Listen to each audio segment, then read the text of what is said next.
Chirongwa ichi chakabhadharwa neshamwari nevatendi veJoyce Meyer Ministries.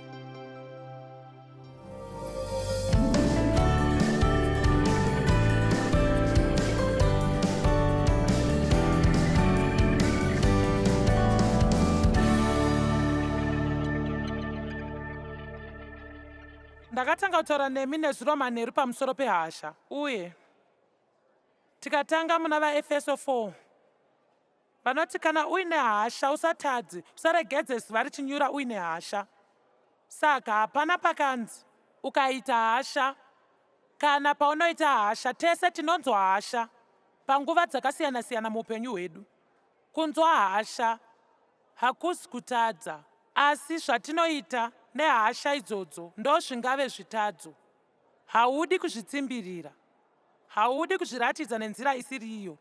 Tinofanira kuzvidzora isisu, ndosaka Mwari atipa simba rekuzvidzora. Ndinoda kukukurudzirai kuti mudzidzise vana venyu chaizvo pamusoro pehasha. Musavarega vachifunga kuti pese pavanoita hasha vari kuita chinhu chakashata, asi vadzidzisei kuti vadzore hasha dzavo uye vasaite chisimba vachiita zvinhu zvisina pfungwa. Kana usingade kuti vana vako vaite hasha, newe unofanira kunge uri mubereki asina hasha. Nekuti kana uchigara muimba ine hasha uchazoteedzera zvehasha, nokuti ini ndizvo zvandakaita kubva kuna baba vangu. Uye saka takatanga kudzidza nezuro. Kurwa seMukristu kana munhu atishungurudza kana kusatibata zvakanaka, mhinduro yacho haisi yekuva nemutsividzo, haisi yekudzosera chakaipa nechakaipa, asi ndeyekuvimba muna Mwari woita zvakanaka.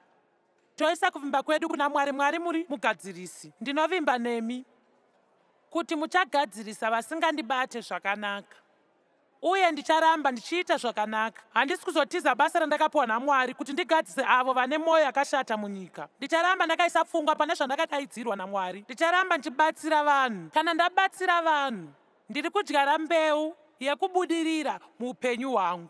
Tinokurumidza kunzwisisa kuti pane vanhu zviuru vadaidzwa kuti vaite zvakasiyana muumambo, vabatsire varombo, vaite mashinari, vaparidze vhangeri nezvimwewo. Saka ngatingoti madhimoni 100 anotumwa kubva kugehena zuva nezuva, rimwe richitumwa kune umwe neumwe akadaidzwa akazodzwa muKristu.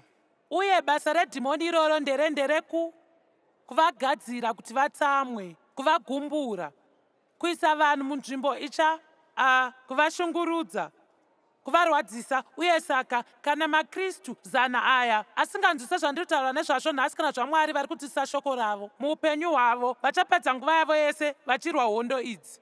Vachaswera vakatsamwa nguva dzose, vachangonyunyuta nguva dzose, vachatsamwa voita godo, uye havasi kuzombobudirira mune zvavanenge vadaidzirwa naMwari kuti vaite. Zvakareruka kunzwisisa kuti hatisi kurwisana nenyama neropa, asi nezvikurukuru, masimba nezvakaipa munzvimbo dzakakwira. Tiri muhondo uye tinofanira kurwisa, asi tinofanira kudzidza kurwa seMukristu. Nzira yega yaunokwanisa kurwisa wakaipa kuita zvakanaka. Haungarwise zvakaipa nezvakaipa, haungarwisi kutsamwa nekutsamwa. Nzira yega, mundinzwisise nhasi, nzira yega yekukurira zvakaipa kuita zvakanaka. Mwari havaregi kuita zvakanaka nekuti nyika izere zvakaipa. Muri kundinzwa here? Mwari havaregi kuita zvakanaka nekuti nyika yakazara zvakaipa. Zvino tinofanira kurwa hondo. Tiri muhondo. Muviri waKristu unonzi mauto aMwari. Uye pane nzvimbo mubhaibheri yatinonzi mauto muhondo yaMwari. Uye muna Timoti 6:12 Pauro akati kuna Timoti aifanira kurwisa hondo yakanaka yekutenda. Saka kana uchirwiswa, imwe nzira yekurwa kungogara uchitenda nekuramba uchiti. Mwari, kunyange chii chiri kuitika muupenyu hwangu, ndinovimba nemi. Irwa kurwa kwakanaka kwokutenda. Batirira paupenyu husingaperi hwawakadanirwa, uye wakareurura reururo rikuru rekutenda pamberi pezvapupu zvakawanda. Saka ari kuti usangoudza vanhu, asi irwa kurwa kwakanaka kwokutenda. Unomboona kuti kana une dambudziko, kunze kwekuti zvikutsamwise, unovhura muromo wako woti, Mwari, ndinovimba nemi kuti ndiri kurwa seMukristu. Uyai ngataure zvekare. Kana uine dambudziko ukawana kuti pane munhu akanyepa pamusoro pako, kana munhu asina kukukoka kubato, kana munhu akakuramba, kana munhu akakunyararira, zvinhu zviduki izvozvo ngatidzikei nazvo. Kana munhu akakushungurudza, kana munhu akakushandisa nenzira isiriyo, kana ukasawana mari yepamusoro kubasa yawanga uchida, kana mumwe munhu akapiwa chigaro chepamusoro chawanga uchifanira kuwana, kutsamwa haisiriyo nzira yekugadzirisa dambudziko. Uchanzwa kutsamwa, zvinoitika kyakutanga uchanzwa hasha kana neniwo, asi haisiriyo nzira yazvinoitwa kuti ndingotsamwa ndorwa. Nekuti ndikunzwa kutsamwa, zvandinoda kuita kutaura, Satani ari kuedza kundibira zvekare. Mwari ndokutendai nechibereko chekuzvidzora. Nenyasha netsitsi dzenyu ndichangodzikama. Dzikama. Ukava nenguva yakaoma yekudzikama, unofanira kuedza zvotati nazvo nguva yapera, kana patairumbidza Mwari uye Jake achiimba rwiyo rweMweya Mutsvene. Zviwanirei rwiyo rwekurumbidza runonakidza. Kana wakudedera worubatidza, pinda muimba yako uri wega wongoti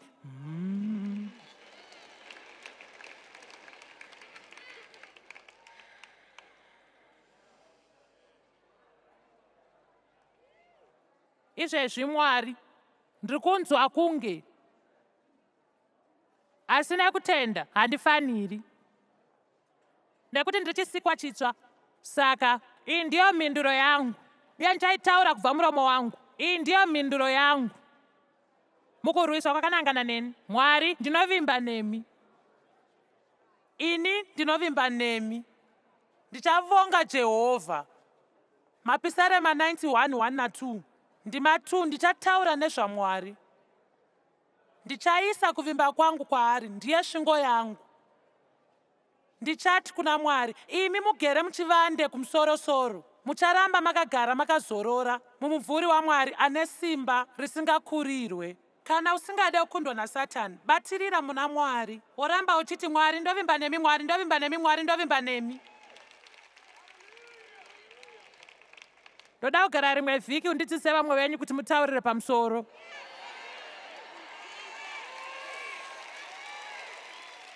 Ndinoreva kuita zvimwe zvinhu pane kungonyunyuta pamusoro pematambudziko enyu.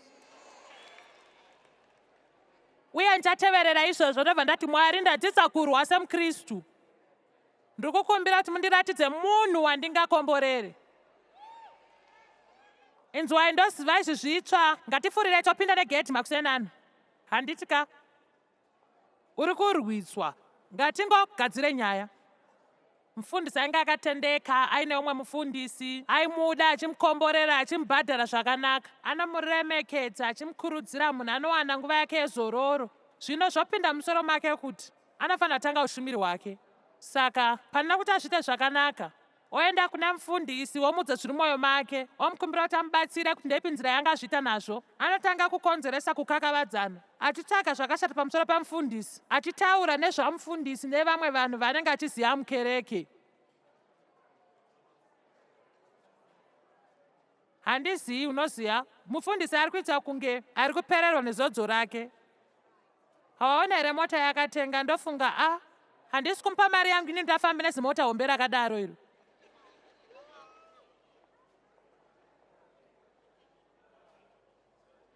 Wakamboona zvishongo mukadzi wake zvaanopfeka? Ndoreva kuti zvakanyanya inini handifunge kudaro, uye munoziva vana vacho havatomboremekedza uye vanongorwa. Obva aronga nawo nemapenzi, ndiregerere nhosi, ndo zvavari.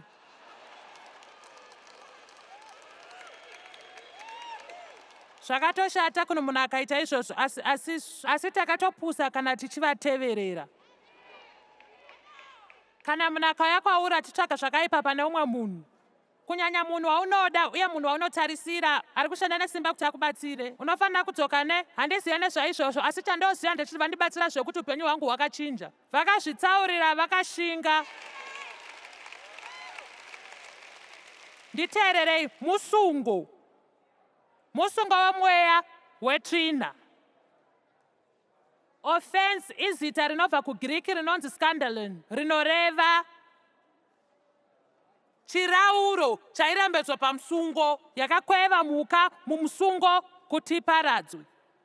Zvino Satani panokonzera nyonganyonga achida kuti tigumbuke, ari kutiita chirauro. John Bevere akanyora bhuku rinonzi The Bait of Satan. Asi chokwadi, kugumbura nekukakavara indyiro yaSatani. Kuti kwezva mukati, upenyu usina simba, usina kukunda. Tichapotsa kudanwa kweupenyu hwedu. Tichapotsa zvavanoda kuti tiite uye zvavakatichengetera. Zvino saka, anobatsira mufundisi anounganidza vanhu vasina kuchenjera, uye pavanoramba vachitaura vanoramba vachitsamwa, vanoramba vachiwana zvakaipa zvinosarudza kuti vanoenda novhura yavo sangano. Ndinokuudza kuti makereke mashoma izvi kwasai zvamboitika kwavari. Zvinonzi kuparadzana kwekereke. Zvino ngatingoti kereke rine vanhu 400 uye iye otora 100 ravo oenda kamufambo kadiki pamugwagwa otanga yake kereke. Zvino muparidzi ave nesarudzo yekuita. Achatsamwa here? Achashaya rugare here? Achanzwa hasha here? Achatanga kufunga nekutya kuti yuwi ndave kurasikirwa nevanhu ava, iye zvino ndichaparara. Chinhu chekutanga chanofanira kuita ndechekuti Mwari ndozivaisa zviri kuitwa zvakanaka uye zviri kundirwadza. Ndinofunga zvinotyisa, asi ndinovimba nemi, uye pese panobuda vanhu unondipa vamwe 3 pamunhu mumwe chete. Mirai ndikuudzei, chichesa chinhu chisina Mwari hachibudiriri. Saka hatifanira kungozvinetsa sitereki. Kana akangwara, zvaanofanira kuita, anofanira kuenda notengera murume uyu gudzanzwi.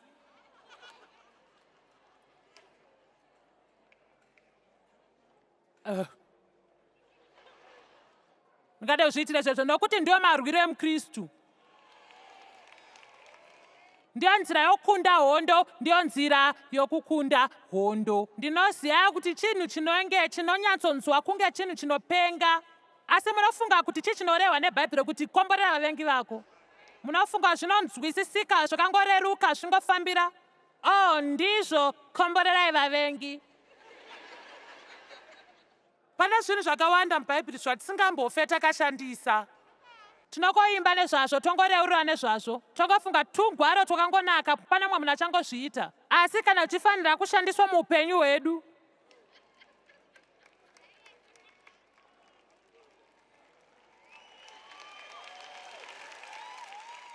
uye nei ndingade kukomborera vavengi vangu? Hapana ambotunoda. Ndiani ambokuudza kuti unofanira kuda kuti uzviite? Jesu anga asingade kuenda pamuchinjikwa. Akazvitaura kuti Baba, kana muchida kutora mukombo wepandiri bvisai. Naizvozvo kuda kwenyu ngakuitwe kwete kwangu. Handifanira kunzwa kunge ndoda kuzviita zvese. Mainzwa sei dai pangoya munhu akati haiwa vadikani Joyce haasi kukwanisa kuuya nhasi ada kukurumidza kuenda nekukurumidza. Hafaniri kushamwaridzana nemunhu paunenge wada. Hafaniri kuvasekerera pawadira. Mufundisi uya hafaniri kunzwa kuda kutengera murume uya gudzanzwi kuti atevere kutungamira kwaMweya Mutsvene kana zviri zvaMwari zvaanenge amudza kuti aite. Pane ari kuzviona here izvi? Pamusoro pesimba rekuita chikomborero. Nekuti chii chinoitika kana akadaro? Kana akavimba naMwari akaita zvakanaka, anozvigadzika panzvimbo yechishamiso chinobva kuna Mwari, panoonekera. Ndizvo zvatinoda. 2 Timothy Chikamu 4 ndima 5 kusvika 7. Urisewe, uyu ndio murayiro waPauro kuna Timothy. Ngatisangoverenga ndezvaTimothy, asi ngatiite kunge ndezveduwo. Asi iwe mudikani, dzikama ugadzikane. Kudzikama, kugadzikana nekuzvimirira. Bvuma, utsungirire. Usingavhunduki. Wow. Munorata afanira kuchinja chiso pamatambudziko ese. Ita basa romuvhangeri. uite mabasa oushumiri hwekereke rako, uye haangabve pakuita mabasa ake nekuda kwekuti ane matambudziko aanawo. Tombotiwanyoresa zita kunoshanda kunodzidza vana. Svondo rimwe chete pamwedzi. Svondo rako rasvika asi hauna kuva nemugovera wakanaka. Kuedzwa kwehunhu uku uchaita sei? Uchangoregedza kuenda wotadza kana kuudza munhu. Zvinova izvo zvinoitwa nevaKristu vazhinji. Vanonyoresa zita asi havasvike. Hapana anoniswa ndingori munhu umwe chete. Kana kuti unoudza umwe munhu kuti hausi kuuya asi chikonzero chausina kuuyira ndechekuti hausi kuzvinzwa mushe, hausi kuda, havana ziva rakaipa. Mirai ndikudze chimwe chinhu. Nguva yoga yatinokura pamweya ndipo patinoita chakanaka kunyange usinganzwe kudaro. Handei ndikanzwa kuda kuzviita hakuna kuedzwa, asi kana mukati mangu ndichida kukutuka asi ndobva ndakunamatira, izvezvi ndiri kukura. Kana ndikanzwa kuda kutiza kuzvipira kwandakaita asi nekuti ndinoda kuva munhu akanaka uye anovimbika, ndinoenderera mberi ndokumbira Mwari kuti vandipe nyasha yekuzviita uye ndozviita ndichinyemwerera ndisinganyunyute. Zvino ndakura. Hazvina kuoma kutaura ndikati ndiani anoda kukura muna Mwari. Pangashayikwe kana munhu wani anoisa ruoko pasi. Munhu wese anosimudza ruoko uye haumbokure pasina chinhu chinokuita ukure. Handiva nemasimba kana ndisina kusimudza zvinorema. Amen. Tinofanira kurega kutya zvinhu zvakaoma. Tinofanira kurega kutiza hondo.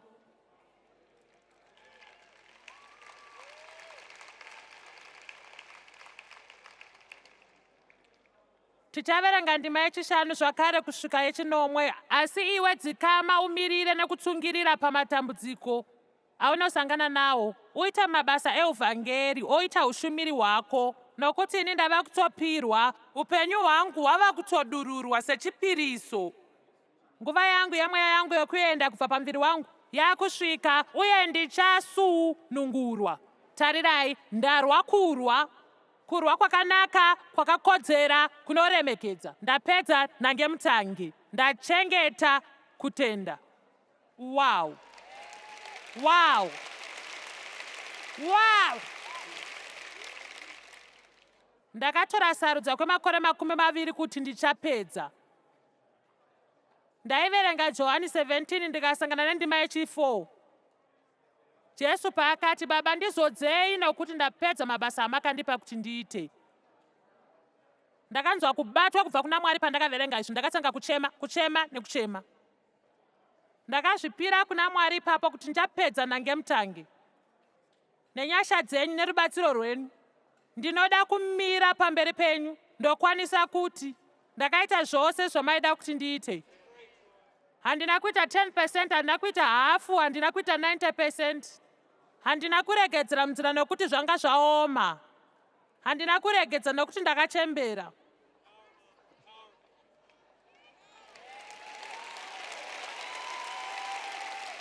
Handina kuramba nekuti ndaisatendwa. Handina kuramba nekuti ndaisarwiswa. Ndinoda kupedza nange mutange. Mira ndikudze chimwe chinhu. Handifunga kuti pane chichanakidza kupfuura ipapo. Sarudza muzuva ranhasi kuti uchapedza, kuti uchadzidza kurwa kwakanaka kwerutendo, uchadzidza kurwa kunenge kwaMwari, kurwa seMukristu, uye uchasvika kwose nekukunda.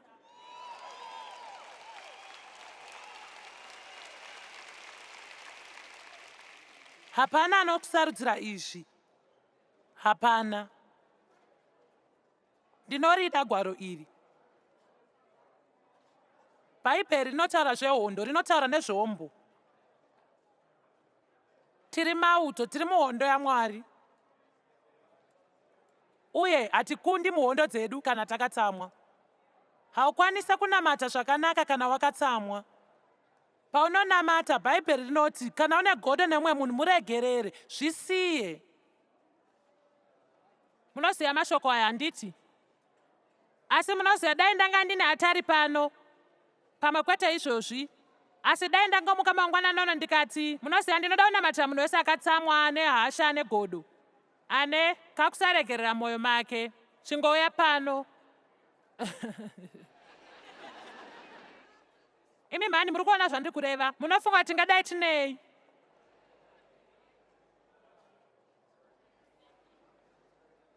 Handingabatsire zvandinonzwa, ndozviziva, ndobvuma. Asi unogona kuzvidzora nekusarudza kuita zvakanaka, kunyangwe nezvauri kunzwa.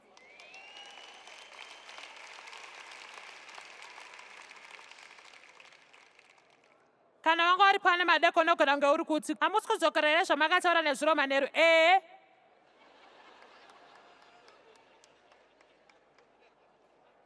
Unoti ndauya kuzonzwa zvinhu zvitsva, tichasvika ikoko, asi iye zvino tinoda kuti muite zvamakatanga kunzwa.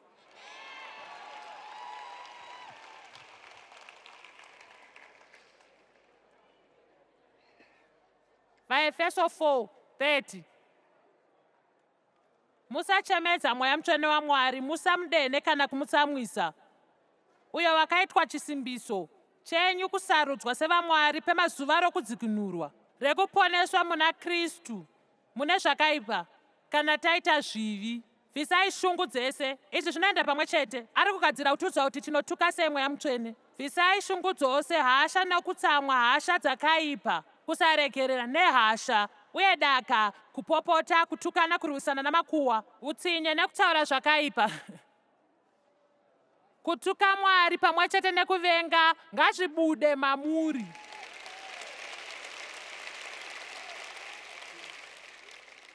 Izvezvi maakuziva kana muchida zvinhu zvakadai mamuri, munofanira kutora shoko iro, nyorai pasi mashoko iwayo, motarisa roga roga mudura mazvi moona kuti rinorevei. Nekuti tinogona kungotsvedza chifura zvinhu izvi. Asi tinoitei isu? Iyi nzira yekurwa seMukristu. Muitirane mwoyo munyoro uye munzwirane tsitsi nevamwe venyu. Kuva nemwoyo murefu nekunzwisa tsitsi nekuva nerudo sezvamakakanganwirwa naMwari muna Kristu. Unoziva, hatidi kungomira kuita zvakaipa, asi tinoda kutanga kuita zvakanaka. Zviripo ndezvekuti ukatanga kuita zvinhu zvakanaka, dhiabhorosi paanodzoka anowana pasina nzvimbo, nekuti hapana paanokwana zvekuti ndine ndakangomirira kuti auye andiite zvakambondiita zvakare.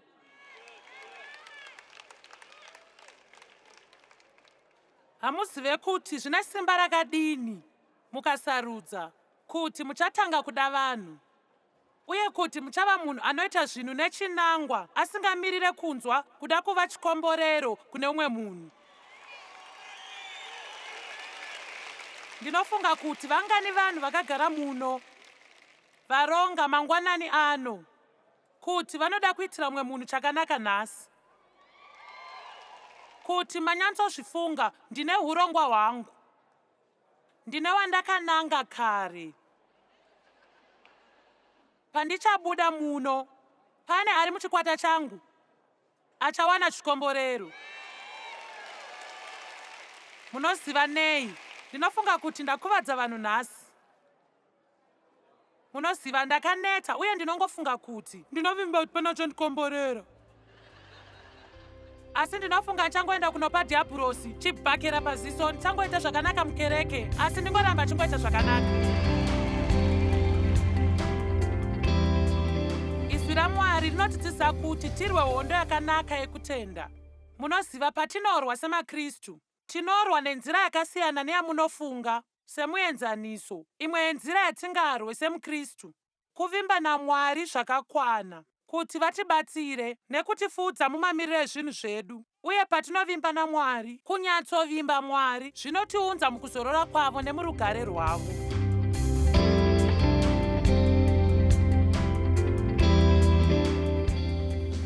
Achamanga muchiona chakabhadharwa nehama neshamwari dzesvondo reJoyce Meyer Ministries.